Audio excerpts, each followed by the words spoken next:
Hello once again, everybody. Welcome back to filler art videos.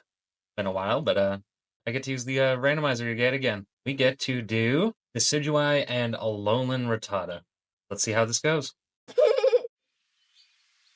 All right. So I could have probably taken this one of two ways. I could have either done something kind of like the Cramorant Pikachu, or I could have done what I did here. So I kind of just wanted to make it like this little kind of sneaky. How do I want to put this? I don't know if I want to say it like that, but I wanted it to have this kind of rogue motif, like the bardic rogue. So he's got that kind of blind face mask to start here, and I know that that ends up changing. So don't worry about that. We're not just gonna pop out and not do eyes this episode. But I wanted to make sure he had that kind of fancy, twirly little mustache for his charismatic nature under his hooded robe made of leaves. I wanted to kind of keep in that aesthetic of how Decidui has that cloak going on. As per usual, nothing really much to talk about here. We did our benchmark outline. We're doing our slightly more finite line art outlines. Going through, getting the big old crest and kind of the soft feathers of the wing there. I didn't want to put too much detail into some of these different parts because despite having Decidui as one of its bases, I feel like this would be a first stage because of the Rattata aspect of it. I also gave him a little perch to sit on, give him a little bit more theming, taking into consideration a little bit more of its habitat and its element that it would be in. He's just going to be kind of resting on there. Right about here, I would have been getting started trying to get the colors figured out. Now, I know that I wanted him to have these kind of singular colored, contrasting eyes to just kind of overemphasize the fact that he's kind of locked and he's got this, I suppose, Pokemon abilities. He's got this keen focus, or this keen eye, or this inner focus,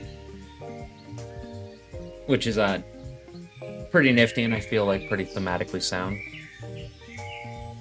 I would assume he would be either dark flying like Murkrow, or I would honestly stretch it to be grass dark.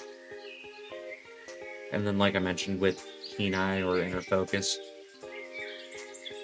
But now here we're going through, and like I mentioned, I wanted him to have kind of this like grassy cloth looking color, so we took Decidui's overcoat layers and did that, and then we're going to give his mustache at least this darker gray brown, but I didn't like the beak keeping that same color, so we're going to transition that out with Decidui's kind of blue beak. Then we're going to go in with that kind of beige of Rattata's underbelly. Get in here, color the majority of the body. And then just some custom browns to give the perch its kind of processed woody texture. I almost want him to look like he's in a sanctuary type of thing with this. As if it's part of the reason why he isn't flying type directly is because he's one of those sanctuary birds, so he never really had to fly. Thus also making news for why he's such a pudgy little feller. But now the favorite part of every one of these, the shade masking or shadow masking. So, because he's supposed to be this kind of roguish, mysterious feller, we're gonna try to give him some more backlighting as opposed to frontal or side lighting. So most of everything is going to get a fairly deep black first coating for our shadows. Going and just kind of covering the majority of him. I mean, greatly, I don't feel too bad about how this guy ended up turning out. Like I mentioned, my kind of headcanon is he would be like a first stage evolution. Maybe not a 3-stage line, but I would probably put him in a 2-stage line where he just kind of grows into his position a little bit better. Maybe he uses a short wooden sword made out of the perch or something. I don't know. Leave a comment below if you'd like to see a follow-up for any of these guys where I make evolutions or something to that avail. But with that first black masking out of the way, we can go through here and we can kind of check our progress, see how everything's going, give the edges a little bit of a blur.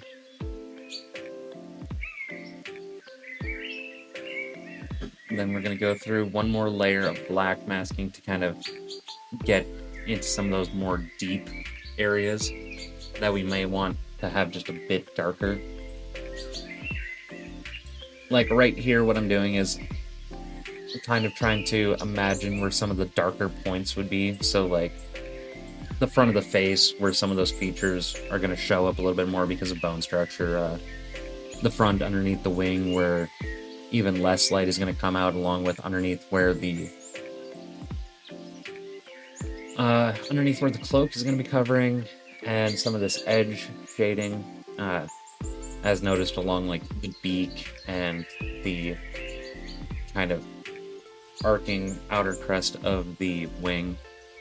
Even here, where I'm doing kind of the edge of the hood and the cloak itself, just to kind of really emphasize that there's not much for light coming in through the front.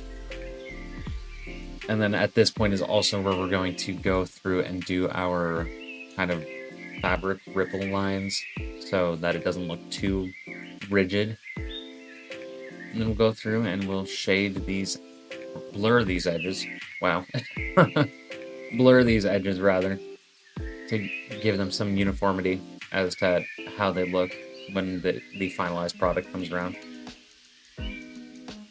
Making sure to be careful to get pretty much every edge that we can that doesn't require it to be more rigid, such as the interior of the hood. Just kind of going through and cleaning up what we need to, and kind of hiding those ripple lines a little bit. Also being careful in some of these thinner spots to not go too overboard with blurring it, so that we still keep that deeper contrast as we go and raise our opacity. And you see here with that added layer, it just kind of helps create a little bit more depth on everything. And then because we don't have a lot of light, we don't need a lot of highlights this time around, but it is good to always put those in to kind of overemphasize the impact of some of the shadows, even if it's just in some more choice areas. It's like right here you see I'm doing it like in this one section where he's not sitting on the bar. And then just kind of going through and finishing up any details, so making sure that he has some kind of string so that he doesn't just have a floating hood. And I believe with that, we are about done. And that's going to wrap up Decidutata and Decidutata for us, everybody. If you'd like to suggest anything for a future video, feel free to leave a comment down below. If you liked what you saw, hit the like button. If otherwise, feel free to hit the dislike button. If you want to see any more of these kinds of videos, feel free to go to my channel, And if you'd like to be notified as to when more of them come out, subscribe and hit the notification bell. In the meantime, guys, it's been fun drawing yet another one with you. Thank you for stopping by, and see you in the next one. Bye.